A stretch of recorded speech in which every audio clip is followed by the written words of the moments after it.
हर 3 महीने के बाद हमारी डिस्ट्रिक्ट वर्किंग कमेटी मीटिंग हो रही है डिस्ट्रिक्ट पुलवामा में।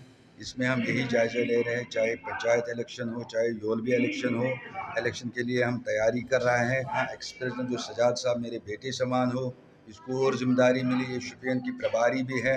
आज मैंने इसको बोला आप भी टाइम निकालो, आप भी इस वर्किंग कमेटी मीटिंग में शिरकत करो।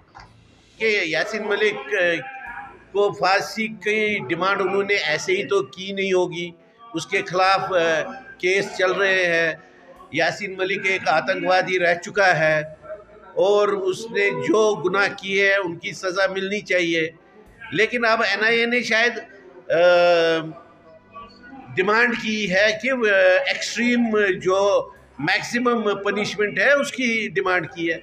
अब ये कोर्ट पर निर्भर है और हम कोर्ट का इंतज़ार करेंगे आज के कोर्ट कैसे इस चीज़ को लेगा और किसी भी पनिशमेंट का स्वागत करेंगे, क्योंकि जब तक हम आतंकवादियों को सज़ा देने में कामयाब नहीं होंगे तब तक क्या हालात ठीक नहीं हो जाएंगे।